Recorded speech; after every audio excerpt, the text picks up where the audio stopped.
গল্পের দর্পণ। এই দর্পণে প্রতিফলিত হবে নানা ধরনের হাসি, কান্না, প্রেম, ভয়, রোমাঞ্চ ও মায়াজালে ঘেরা অনেক গল্পগাথা। নমস্কার, গল্পের দর্পণে আপনাদের সবাইকে স্বাগত। রবীন্দ্রনাথ ঠাকুরের ক্ষুধিত পাষাণ 1895 খ্রিস্টাব্দে 1302 বঙ্গাব্দের শ্রাবণ মাসে প্রকাশিত হয়েছিল সাধনা পত্রিকায়। আজ সেই ক্ষুধিত পাষাণের কাহিনী অবলম্বনে আমি সুপ্রিয় সুদীপ ব্যানার্জি কলম ধরেছি। নাম দিয়েছি গল্পের তৃষিত পাষাণ। রবীন্দ্রনাথ ঠাকুরের গল্প এবং তার ভাবধারাকে সম্পূর্ণ অক্ষুণ্ণ রেখে আজ প্রকাশিত হচ্ছে আমার কলমে তৃষিত পাষাণ। অবশ্যই আপনারা আপনাদের মূল্যবান মতামত আমাদের জানাবেন। আর একটি বিশেষ কথা, গল্পের দর্পণ একটি নতুন চ্যানেল খোলা হয়েছে 25শে এপ্রিল। এই চ্যানেলটি শুধুমাত্র গল্প শোনার জন্য, তাই অবশ্যই নিচে লেখা লোগো ও তার অ্যাড্রেসে ক্লিক করে সাবস্ক্রাইব করুন এবং আমাদের চ্যানেলের উন্নতি উত্তরোত্তর বৃদ্ধি করুন, এই কামনা। গল্পের দর্পণে আজকের গল্প তৃষিত পাষাণ।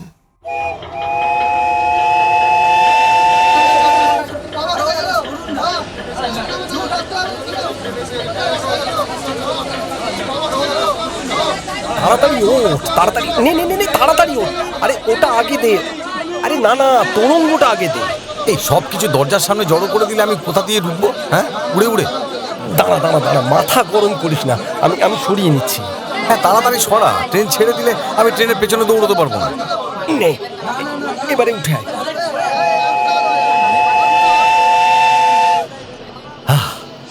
দেখেছিস, একদম টাইম মতো উঠে পড়েছিস। নে জিনিসগুলো ঠিক করে একটু ব্যবস্থা করে ফেলি।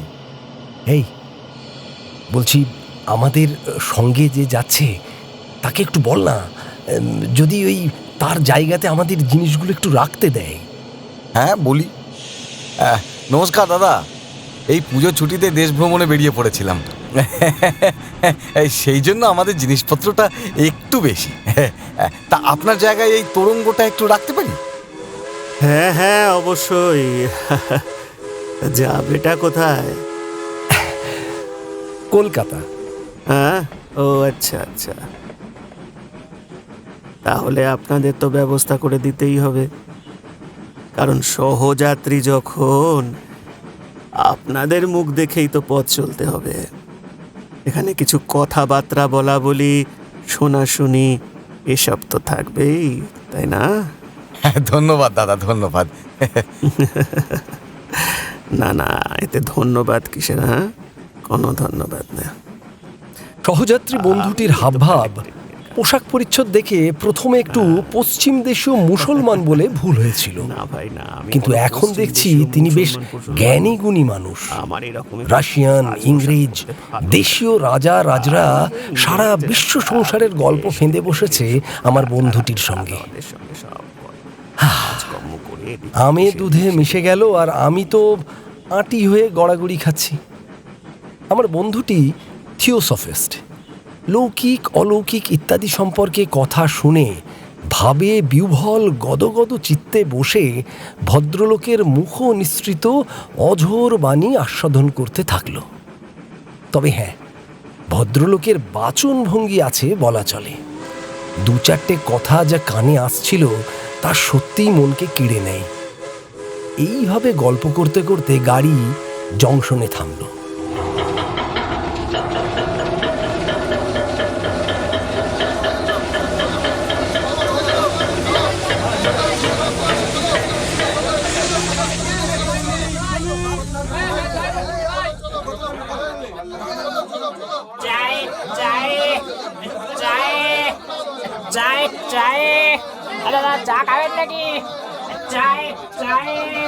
পরের গাড়ি আবার রাত 10:30।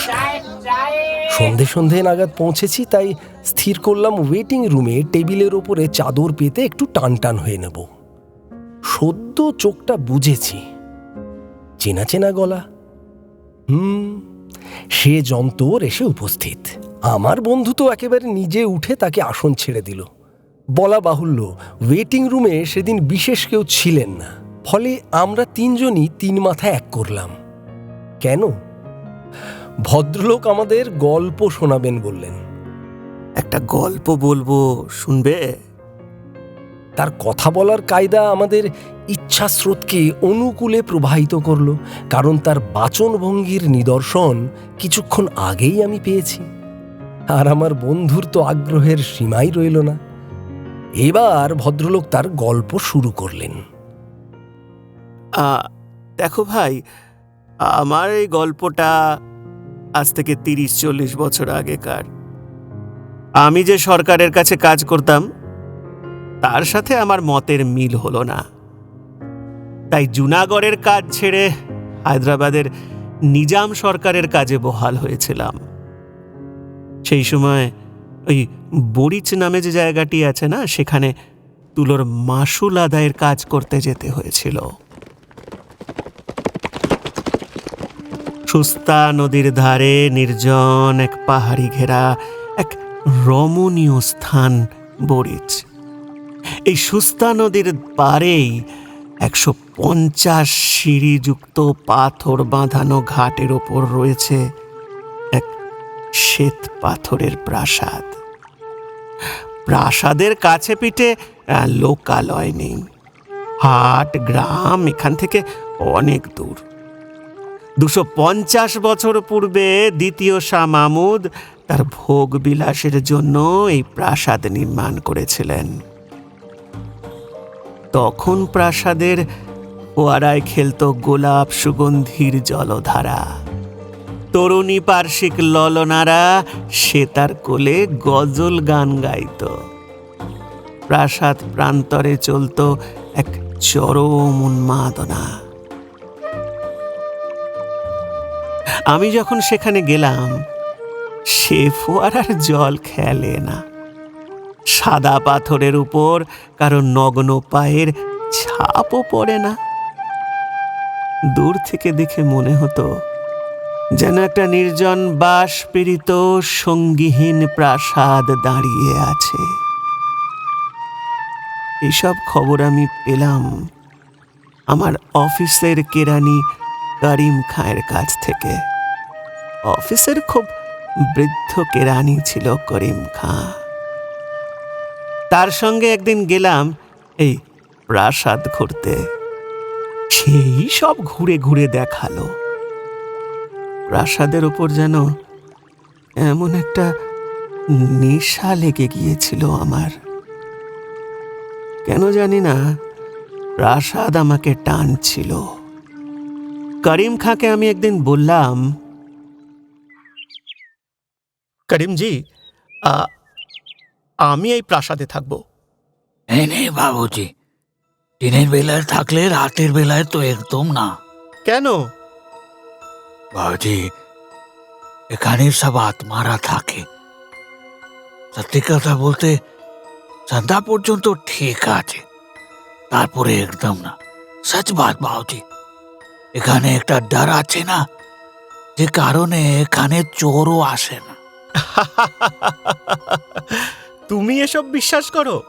আপনি জ্ঞানী আদমি আছেন, তাই আপনি হাসছেন, কিন্তু সব বাত হাসি দিয়ে উড়িয়ে দেওয়া যায় না বাবুজি।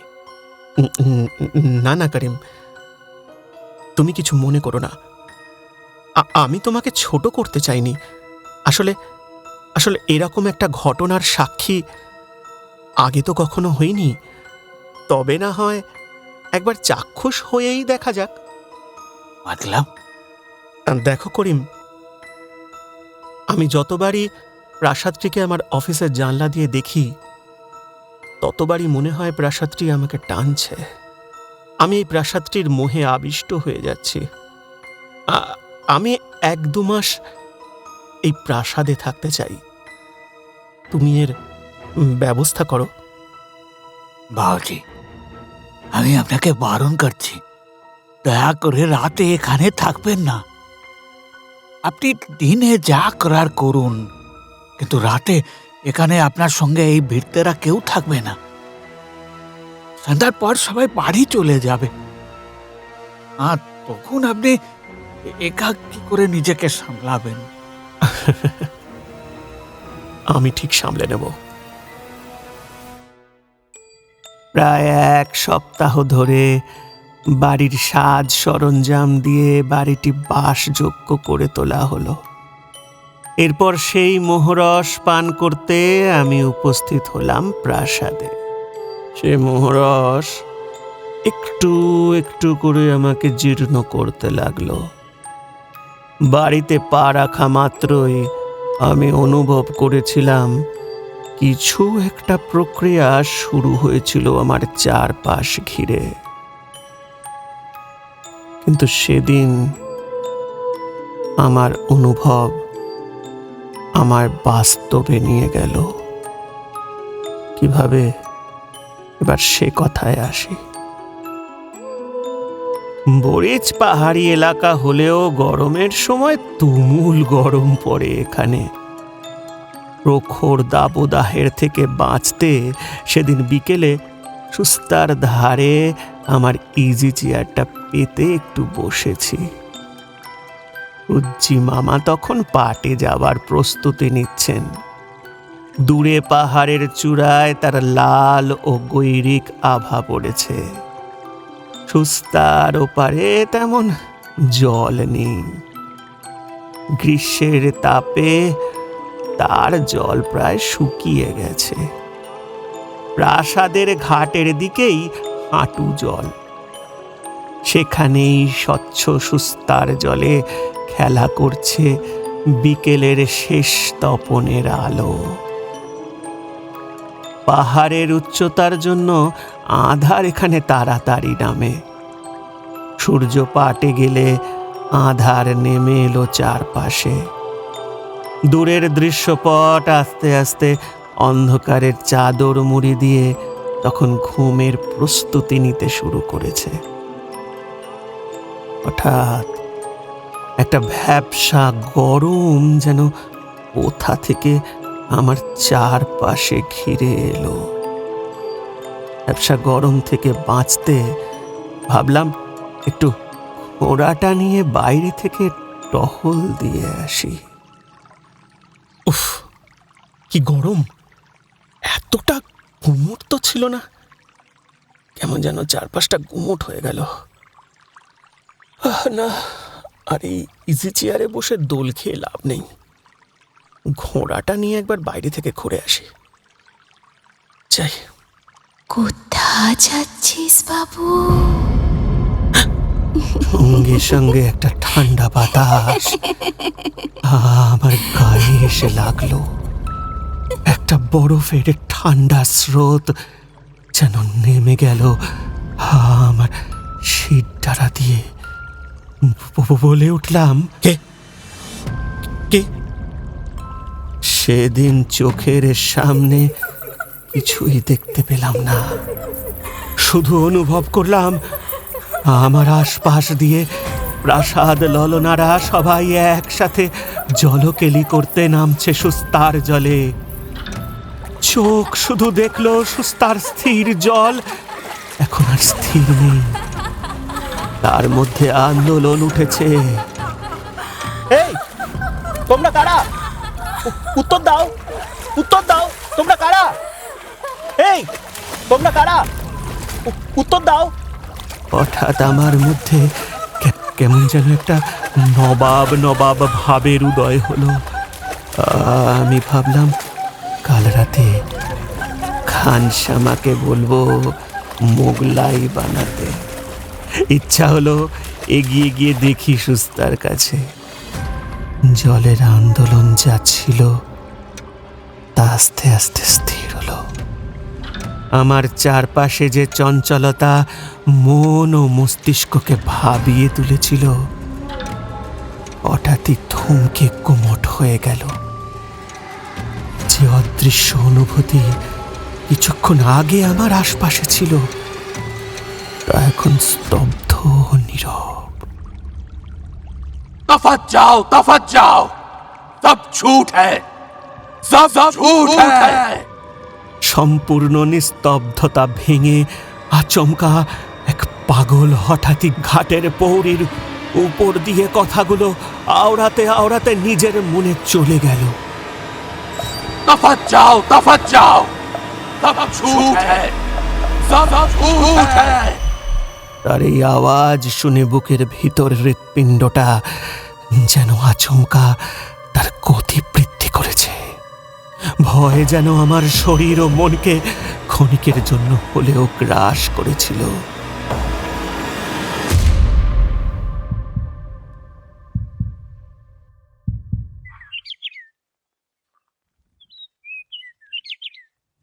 পরদিন সকালে অফিসের কেরানি করিম বলল, ও পাগল আছে, নাম মেহর আলী। ওই প্রাসাদে এভাবেই দিন নেই রাত নেই ঘুরে বেড়ায়। হয়তো তাদের অস্তিত্ব উপলব্ধি করতে পারে।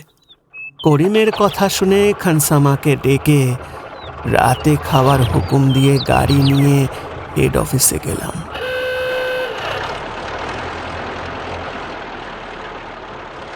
সেদিন ত্রৈমাসিক হিসাব দাখিলার দিন, তাই যেতেই হতো। সকাল গড়িয়ে দুপুর ও দুপুর গড়িয়ে সন্ধ্যের দিকে দিবাকর ঝুঁকতে শুরু করতেই আমার ভেতরে যেন কিসের এক অমোঘ টান, কি প্রবলভাবে প্রাসাদের হাতছানি যেন আমাকে টিকতে দিল না অফিসে। হিসাব জমা দেওয়া হলো না। গাড়ি নিয়ে যত দ্রুত সম্ভব হাজির হলাম প্রাসাদের সামনে।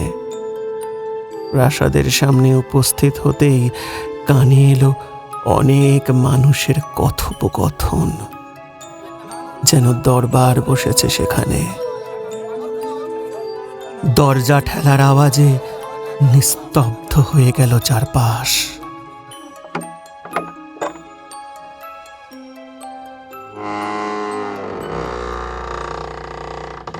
প্রাসাদের দরজা খুলে ভেতরে প্রবেশ করতেই সামনে দরবার হল। মনে হলো যেন কেউ বা কারা অযাচিতভাবে আমার উপস্থিতির কারণে কোথাও যেন লুকিয়ে পড়েছে, আর কেউ কেউ লুকোনোর প্রচেষ্টা করে সফল হচ্ছে। অনেকক্ষণ এভাবে দাঁড়িয়ে রইলাম আমি, কিন্তু আমার সাথে আলাপ করতে যেন সবাই অনিচ্ছুক। নিরাশ হয়ে খানসামার বানানো মোগলাই খেয়ে বিছানায় শুয়ে পড়লাম। ধীরে ধীরে ঘুম ধরে এলো চোখে।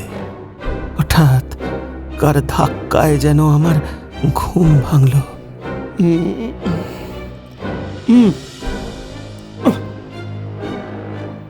কে? একটা নূপুরের আওয়াজে অনুভব করলাম আমার ঘরে অন্য একজনের উপস্থিতি। বাতাসে ভেসে আসছে অনেক দিনের অতি সুমিষ্ট আতরের গন্ধ, তার সাথে নূপুরের নিক্কণ ও অলংকারের শব্দ। মাথাটা একটু ঘোরাতেই চমকে উঠলাম। কেউ? কে তুমি? একজন মহিলার অবয়ব, ঠিক আমার খাটের পাশে। খাটের পাশে এক মহিলা ললনা, গায়ে তার আফগানি পোশাক। সুন্দরী মহিলা আমার দিকে সুমিষ্ট হাসি দিয়ে তার কনক চাপার মতো আঙুলগুলো তুলে ইশারা করল তার পিছু নেওয়ার জন্য। মন্ত্রমুগ্ধের মতন আমি তার পিছু নিলাম। আমার মন আমায় প্রশ্ন করছে, কোথায় যাচ্ছিস? কেন যাচ্ছিস? ও আমার শরীর তার অঙ্গুলি হেলনে তার পশ্চাৎ অনুসরণ করে চলতে লাগলো। মাঝে কত ঘর, কত বারান্দা, কত দরবার হল, জানানা মহল, সব পার করে এলাম এক অন্য জানানা মহলের সামনে। ঝলমলে নীল পর্দা ঝুলছে সামনে। তার সামনে বসে আছে তরোয়াল হাতে এক খোঁজা। এখানে খোঁজার অর্থটা তোমাদের বলে রাখা প্রয়োজন। খোঁজা হলো কৃতদাস। মহিলা পর্দা সরালেন।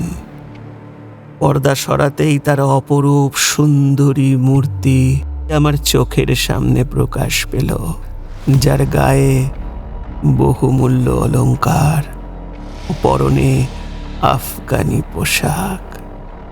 তার পদ্মের মতন গোলাপি পা দুখানি মখমলের একটি পাদানির ওপর রাখা, তাতে পরানো জরির নাগরাই। দু চোখ ভরে দেখছি তার রূপ। হঠাৎই খোঁজার হাত থেকে পড়ে গেল তরোয়াল। তার সঙ্গে সঙ্গে ভেঙে গেল ঘুম। তারপর ও আমাকে দেখেই চিৎকার করে বলল, সঙ্গে সঙ্গে চোখের সামনে সবকিছু অন্ধকার হয়ে গেল। পিছন ঘুরতেই মেহের আলী চিৎকার, दफन जाओ, सब झूठ है, सब झूठ है। আমার বুকের অন্তঃস্থল পর্যন্ত ঝনঝনিয়ে উঠল। আমি সেখানেই সম্বিত হারালাম। दफन जाओ, दफन जाओ।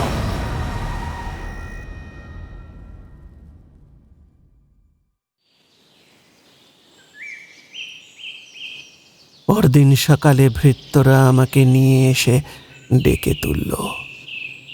হুজুর, আপনাকে আমি আগেই বারণ করেছিলাম থাকার জন্য, কিন্তু আপনি শুনলেন না।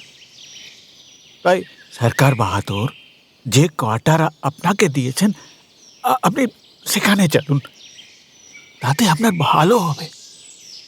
করিম ভাই, আমি আগেও বলেছি, আমি আবারও বলছি, আমি এখানেই থাকব। আমি তোমাকে বোঝাতে পারছি না কি অমোঘ আকর্ষণে আমাকে টেনে রেখেছে এই প্রাসাদ।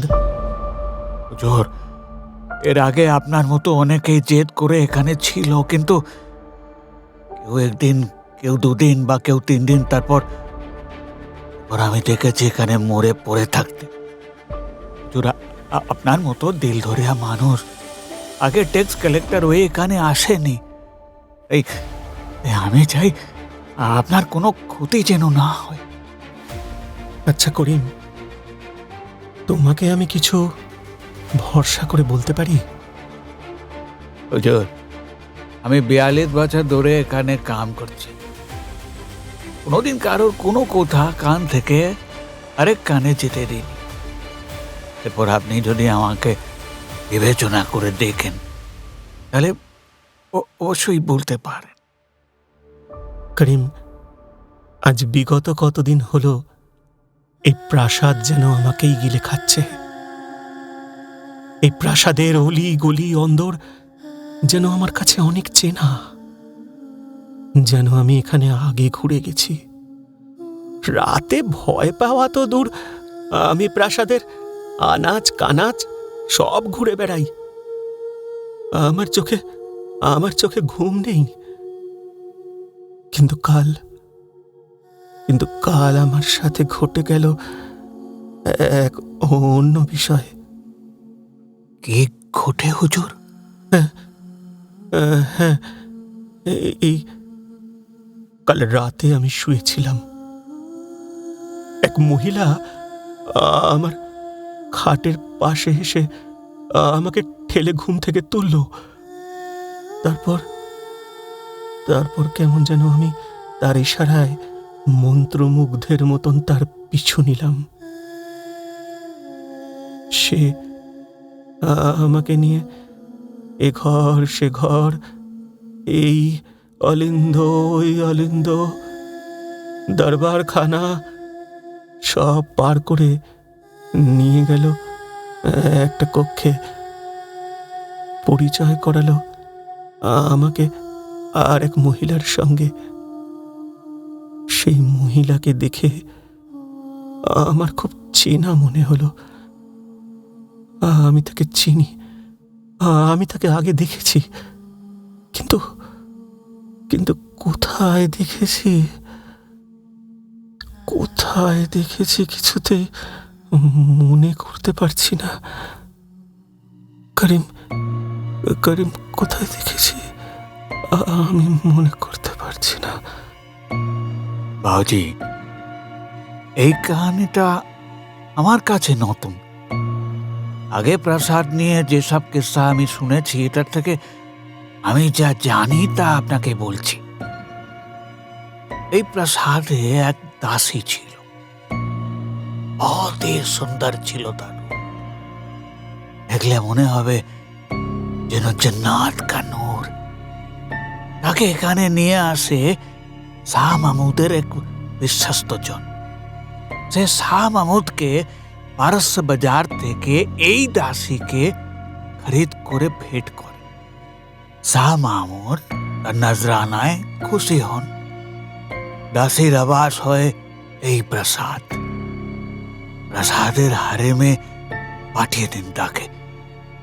তারপর একদিন ওই দাসী দিলসোজ বা খুব দুঃখজনক ভাবে মারা যায়।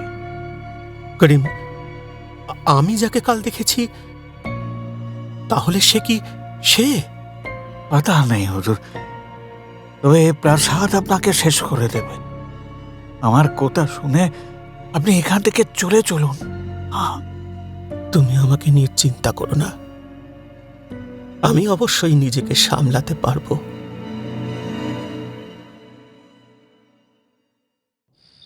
করিম আমাকে অনেক অনুনয় বিনয় করল, কিন্তু আমি করিমের কথা শুনলাম না। তখন আমাকে এক অন্য নেশা পেয়ে বসেছিল। তোমরা ইয়াং ছোকরা নিশ্চয়ই বুঝতে পারছো কিসের নেশা। চায়ে চায়ে দাদা চা খাবেন নাকি? কাকু, হুম, একটু চা খাবেন? তা মন্দ হয় না, দেখা হবে। তুমি এত ভালো গল্প শোনাচ্ছেন, চা তো আমাদেরই খাওয়ানো উচিত।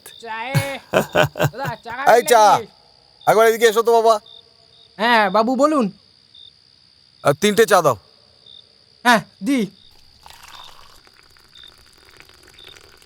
আচ্ছা ভাই, ট্রেন আর কতক্ষণ? বেশিক্ষণ নয়, শুনলাম তো লাইনের কাজ শেষের দিকে। নিন, এই তো দেখুন না, তাড়াতাড়ি চলে আসবে। এখন গল্প যেভাবে জমে উঠেছে, তাতে ট্রেন একটু দেরিতে আসলেই ভালো হয়। কি বলুন কাকু?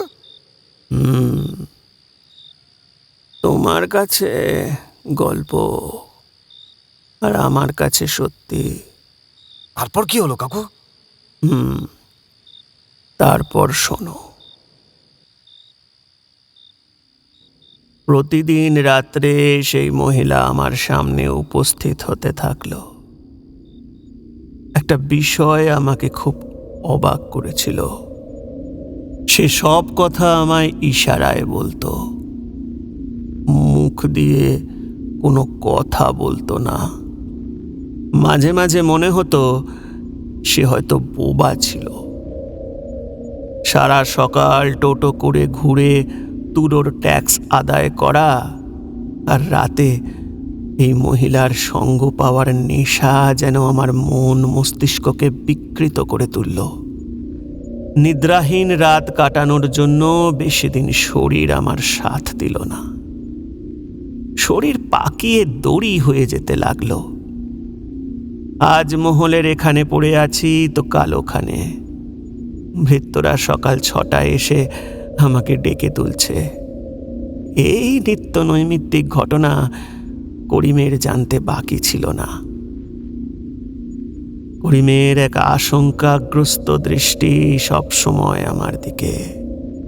এই বুঝি আমার কিছু হলো। তবে তার সেই দৃষ্টি আমি বেশি দিন এড়াতে পারলাম না। একদিন কর্মস্থলে আমি অজ্ঞান হয়ে গেলাম। অতিরিক্ত রক্তচাপ, বিনিদ্র রাত্রি যাপন, অনিয়মিত খাদ্যাভ্যাস আমাকে 3 দিনের জন্য হসপিটালের বিছানায় শুইয়ে রাখল। তখন করিমের পরামর্শ আমার শোনা উচিত বলে মনে হলো। প্রাসাদ থেকে সব জিনিসপত্র গুটিয়ে নিয়ে চলে এলাম অফিসের কাছে একটা কোয়ার্টারে, যেখানে সারাক্ষণ ভৃত্যরা আমার খেয়াল রাখবে। করিমের তদারকি ও ভৃত্যদের সেবায় আমি সুস্থ হয়ে উঠলাম, কিন্তু ওই মোহময়ী নারীর সৌন্দর্য আমাকে মোহিত করে রেখেছিল। প্রাসাদে থাকতাম না, কিন্তু সেই রমণী আমাকে ঘুমোতে দিত না। সারাক্ষণ কানের কাছে এক আওয়াজ, मत जाओ, छोड़ के मत जाओ, যেও না আমাকে ছেড়ে, আমাকে ছেড়ে যেও না, যেও না, যেও না। কিন্তু কাকাবাবু, একটু আগে যে বললেন সেই মহিলাটি ইশারায় কথা বলতো, মানে আপনি ভেবেছিলেন যে সে বোবা, তাহলে সে আপনার কানের কাছে কথা বলল কি করে? ভাই, তুমি কি পেশায় উকিল? হ্যাঁ, আগে না, আমি কৃষ্ণকান্তের সেরেস্তায় কাজ করি, উকিল নয়, মুহুরি। আচ্ছা আচ্ছা। তার প্রভাব যে তোমার ওপর বেশ প্রখর, তা বেশ প্রকাশ পাচ্ছে। এই মাঝখানে তোর ফুট না কাটলেই নয়। হ্যাঁ হ্যাঁ কাকু কাকু, তারপর কি হলো আপনি বলুন। হ্যাঁ, শোনো, মহিলা বোবা ছিলেন না। তার প্রকাশ আমি পেলাম সেদিন, যেদিন সিদ্ধান্ত নিলাম আমি রাতে একা ঘোড়া ছুটিয়ে ওই শ্বেত পাথরের প্রাসাদে যাব। কিসের তৃষ্ণায় তৃষিত সেই রমণী আমাকে জানতেই হবে। করিমকে ডেকে পাঠালাম। এখানে আসার পর করিমই আমার একমাত্র বন্ধু, যে আমাকে বিশ্বাস করে ও বোঝে। করিম বলল, হুজুর, এখনো আপনার শরীর স্বাস্থ্য হয়নি, এখন দরকার কিছু বিশ্রামের। এভাবে আপনি নাছোড় হলে কিভাবে চলে বলেন? দেখো করিম, তুমি আমার বন্ধু, আমাকে প্লিজ হুজুর হুজুর বলো না, আমার ভালো লাগে না। বেশ বাবুজি, তা কি করতে হবে বলেন? আমি যখন ওখানে ছিলাম, তখন সেখানে সেই রমণী আমাকে কিছু বলতে চেয়েছিল। তার সখীরা আমাকে ভয় দেখায়নি। সেই রমণী আমায় নিয়ে সারা প্রাসাদ ঘুরে বেরিয়েছে। আমার মনে হয়েছে আমি যেন আরব্য উপন্যাসের এক গল্পের মধ্যে প্রবেশ করেছি। বাগদাদ শহরে আমার চোখের সামনে হাট, বাজার, মজলিস, মেহফিল সব তুলে ধরা হয়েছে, কিন্তু সব কিছুই আবছা, অর্ধেক। আচ্ছা করিম, আমি কেন? আমার সঙ্গে কি কোনো জন্মান্তরের সম্পর্ক আছে ওই মহিলার? বাস আমি সমাজ গে বাবু, আপনি এর সত্যিটা না জেনে কিছুতেই এই বাড়ি ছেড়ে যাবেন না। তা বলেন, আমি আপনার কি উপকার করতে পারি?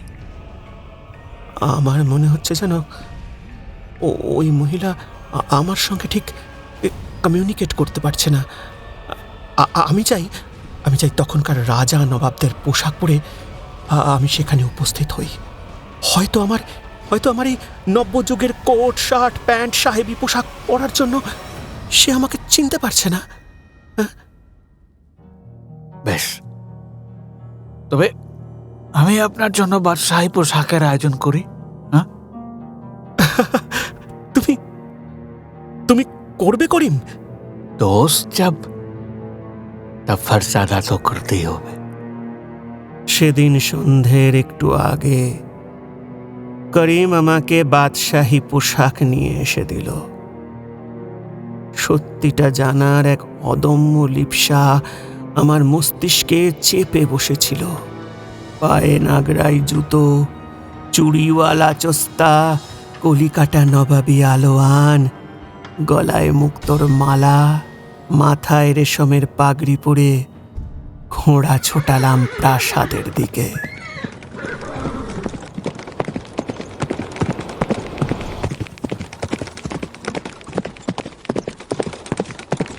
প্রাসাদের সিঁড়িতে পা রাখতেই বেজে উঠল নহবত। আজ যেন প্রাসাদ ডাকছে তার ইতিহাস বলতে। যে ক্ষুদিত, যে তৃষিত ইতিহাস শ্বেত মর্মরের তলে চাপা রেখে দিয়েছে সে, তা যেন ফুঁড়ে বেরিয়ে আসার আহ্বান জানাচ্ছে। অগ্রসর হলাম আমি সেই দিকে। একদিন যে দরজা খোলার আওয়াজ শুনে থেমে গিয়েছিল দরবার, আজ সেসব প্রাণবন্ত। দেশ বিদেশ থেকে নিয়ে আসা রমণীদের তালিম দিচ্ছে ওস্তাদ, কাউকে নৃত্যে, কাউকে গীতে। দরজা খুলে এগিয়ে যাচ্ছি আমি। আজ আমি অভিভূত। কেউ নাচছে আমার পাশে, কেউ গাইছে আমার সামনে। আমি হেঁটে যাচ্ছি তাদের মাঝ দিয়ে। আমি আজ অদৃশ্য, তারা যেন প্রকাশ। কিন্তু আমার চোখ খুঁজে চলেছে সেই মুখ, যে মুখ আমাকে জাগিয়ে রেখেছে, যে মুখ আমাকে টেনে এনেছে এই প্রাসাদে। আজ তার মুখ থেকে শুনব তার ইতিহাস। পায়ে পায়ে এগিয়ে যাওয়ার সঙ্গে সঙ্গে পরিবর্তন হয়ে যাচ্ছে সমস্ত দৃশ্যপট। এখন আমি দরবারে। মখমলের গালিচা পাতা মর্মরের সিংহাসনের ওপর কারুকার্য খচিত বেদিয়া আসনে বসে আছেন শাহ মাহমুদ। ভর ভরন্ত মজলিসের মধ্যিখানে বসে আছে দেখলাম সেই যুবতী, যেন আরব্য রজনী থেকে নেমে আসা কোনো চরিত্র। সে অপরদিকে দৃষ্টি নিক্ষেপ করে বলছে, तुम पारसिर बाजार থেকে আমাকে কিনে নিয়ে এসেছো, আর আজ তোমার সম্রাটকে আমায় ভেট দিচ্ছ। উল্টো দিকে দৃষ্টি নিক্ষেপ করতেই আমার পায়ের তলা থেকে জমি সরে গেল। এ কি, আর একটা আমি দাঁড়িয়ে আছি। সেই আমি বলছে, চুপ রাহো, আমি বাদশার জন্য তোমায় কিনেছি। দাসের মুখ চুপ থাকবে। তোমার কাজ সেবা করা, আমৃত্যু সেবা করা। শাহ মাহমুদ আমাদের মালিক, তার সেবা করাই তোমার কর্তব্য। হুজুর, আপনি কমবख्त মেয়েটির কি বিচার করবেন? इस लड़की को এখন 10 दिन তোমার হারেমে রাখো, के बाद फिर বিচার হবে। अभी सभा बर्खास्त। সভাসদরা চলে যেতে লাগলো। পরিবর্তন হতে লাগলো দৃশ্যপট। আমার কানে একটা চেনা সুর ভেসে আসতে লাগলো। এই সুর রমণীর নূপুরের সুর। পিছনে ফিরে দেখি সে রমণী দাঁড়িয়ে হাসছে। আজ বলবো তোমাকে সেই ইতিহাস। আও না, এসো, দুদণ্ড এই ফোয়ারার কাছে বসি। আমার বোবা পুতুলের মুখে আজ বোল ফুটেছে। যতদিন পুতুল ছিলাম ততদিন বোল ফোটেনি। যখন পুতুল ইতিহাস বলার লোক তৈরি করলো, তখন বোল ফুটলো। সুদূর বাগদাদ থেকে আমাকে খরিদ করে এনেছিল কিয়ামত আলী। याद आ रहा है कुछ?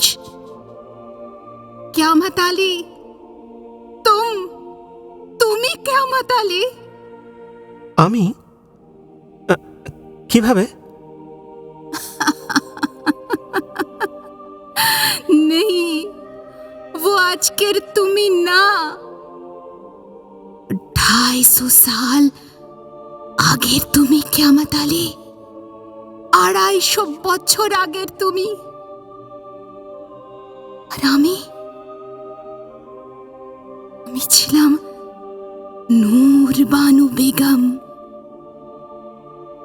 মহাজনের কাছে আবার অনেক ধার হয়ে গেল, ও শোধ করতে পারলো না। মহাজন তার টাকা শোধ করতে তুলে নিয়ে এলো আমাকে, বেচে দিল বাগদাদের বাজারে। আলু পটলের মতো আমিও বিক্রি হয়ে গেলাম, বাঁধি হয়ে তোমার কাছে। বাগদাদের থেকে এই ভারতে আসা এক লম্বা সফর কিয়ামত আলী। এই সফরে তোমার সঙ্গে আমার অনেক আলাপচারিতা হলো। একদিন আমি পালালাম তোমাদের চোখে ধুলো দিয়ে, কিন্তু আবার তোমাদের কাছে ধরা পড়ে গেলাম। একদিন তোমার কাছে আমার জীবনের সব ইতিহাস তুলে ধরলাম। আমার বহন, ভাইজান, আমার আম্মি জান, আব্বা জান, সবার কথা বললাম তোমাকে। আমার আব্বা জানকে ঠকিয়ে কিভাবে শহরের মহাজন সবকিছু লুটে নিল তার গল্প তোমার কাছে করলাম। তুমি আমার কাহিনী শুনে আমাকে ভালোবেসেছিলে কিয়ামত আলী, এত ভালোবেসেছিলে আমাকে তুমি ওয়াদা করেছিলে তুমি আমাকে আমার দেশে, আমার আম্মু, আমার আব্বুর কাছে ফিরিয়ে দেবে। কিন্তু তুমি সেই প্রতিজ্ঞা রাখলে না, রাখতে দিল না তোমাকে তোমার ও সম্রাট। তার মানে আমি বেইমানি করিনি, বেইমানি করেছে সম্রাট।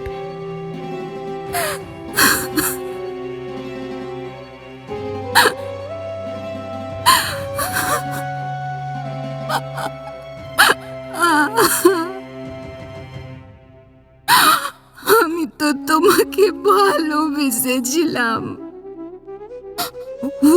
ও দেখো না, ওই যে উঁচু পাঁচিলটা দেখছো,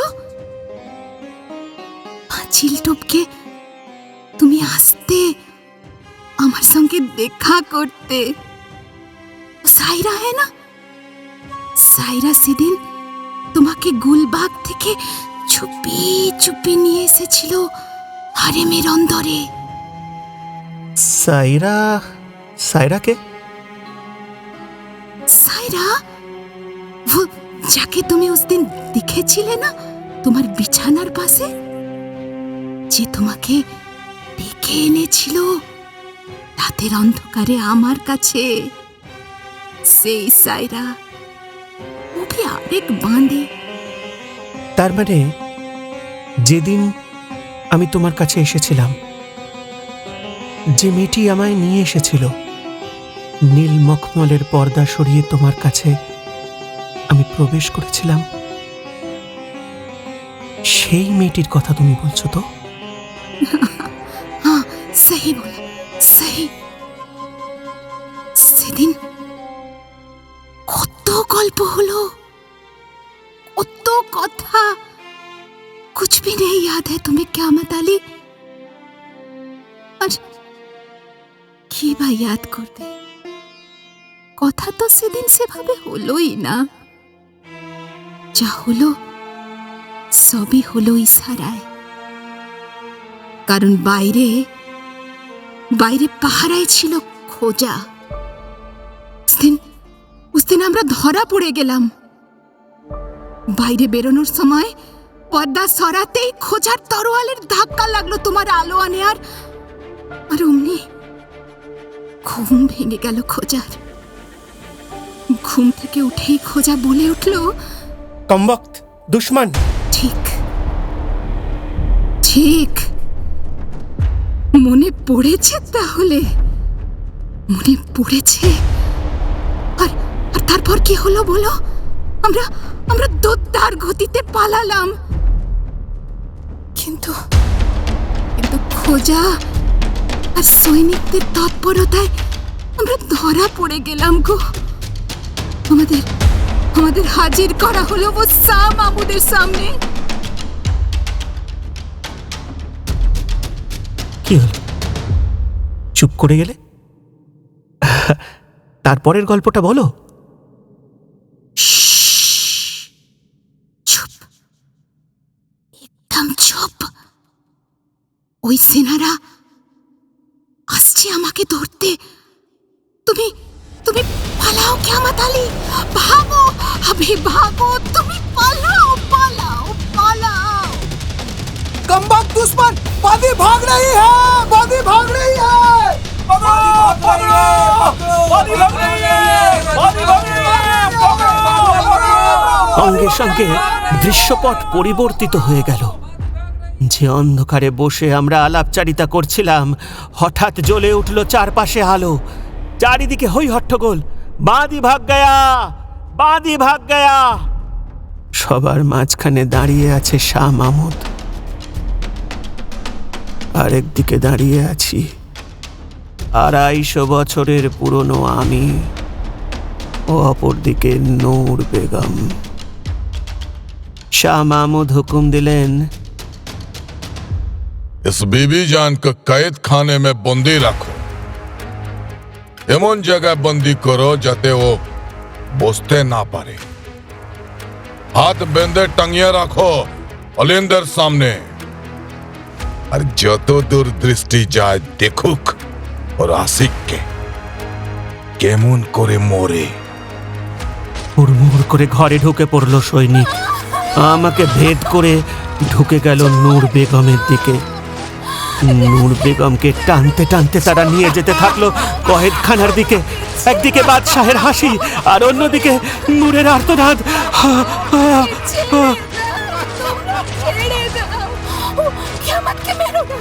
সৈনিকরা যেদিকে নিয়ে যাচ্ছে আমিও সেই দিকে এগিয়ে যেতে থাকলাম। সৈনিকরা অলিন্দের সামনে নিয়ে গিয়ে দেওয়ালে হাত বেঁধে টাঙিয়ে দিল নূরকে। ছুটে গেলাম নূরের কাছে। নূরের কাছে ছুটে যেতেই চারপাশ অন্ধকার হয়ে গেল, কিন্তু অলিন্দের বাইরে আলো। দেখো দেখো বাবু, দেখো আমার মোহাব্বত, আমার প্রেম। ওকে দেখো কিভাবে মেরেছে ওই বাচ্চা, দেখো। কথা শোনা মাত্রই দেখলাম অলিন্দের বাইরে কেয়ামত আলী। অর্থাৎ 250 বছরের পুরনো আমিকে বেঁধে দেওয়া হয়েছে একটা পাগলা ঘোড়ার পিঠে, আর ঘোড়ার ঊর্ধ্বশ্বাস গতিতে পথের ধুলো উড়িয়ে ছুটছে দিশাহীন ভাবে। আমার কানের কাছে নূর বানু বেগম বলতে থাকলো, বাবু আমি তোমার কাছে মিনতি করছি বাবু, আমার প্রেমকে ফিরিয়ে দাও,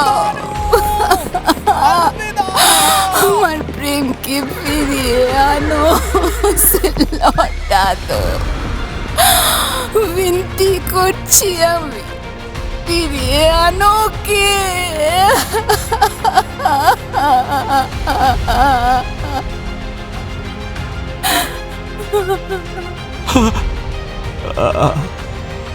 নূর বানু বেগমের কথা শোনা মাত্রই আমি দাঁড়ালাম না, ছুটতে ছুটতে এসে ছোটালাম আমার ঘোড়া সেই দিকে যেদিকে কিয়ামতের ঘোড়া ছুটছিল।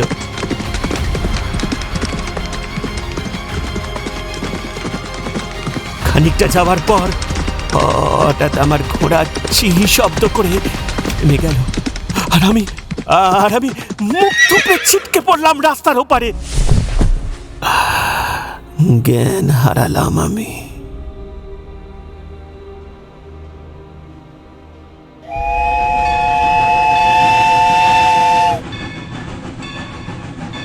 বিমল, ওঠ ওঠ ওঠ ওঠ, ট্রেন এসে গেছে, ওঠ। হ্যাঁ, তাড়াতাড়ি চল, আমাদের অনেক লাগেজ। তা কাকু, আপনিও তো কলকাতা যাবেন? হ্যাঁ, এই ট্রেনেই? হ্যাঁ, এই ট্রেনে।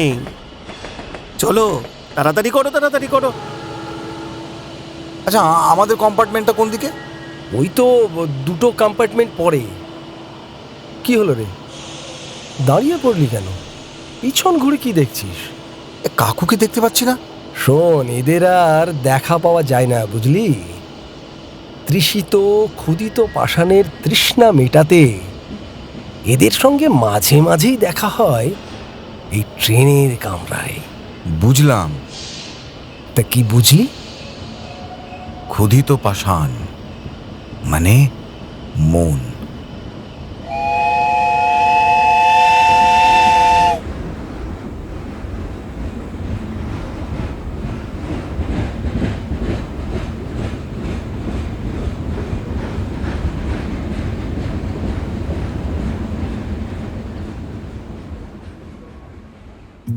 আজকের মতো গল্পের দর্পণের সময় শেষ। আগামী পর্বে নতুন গল্প নিয়ে হাজির হব আপনাদের সামনে শনিবার রাত 10টায়। ততক্ষণের জন্য একটু বিরতি। নানা স্বাদের নতুন নতুন গল্প শুনতে চাইলে আমাদের চ্যানেলকে সাবস্ক্রাইব করুন। সবার আগে নোটিফিকেশন পাওয়ার জন্য বেল আইকন ক্লিক করুন। বন্ধুদের সাথে শেয়ার করুন, আর অবশ্যই লাইক আর কমেন্টস দিতে কিন্তু ভুলবেন না।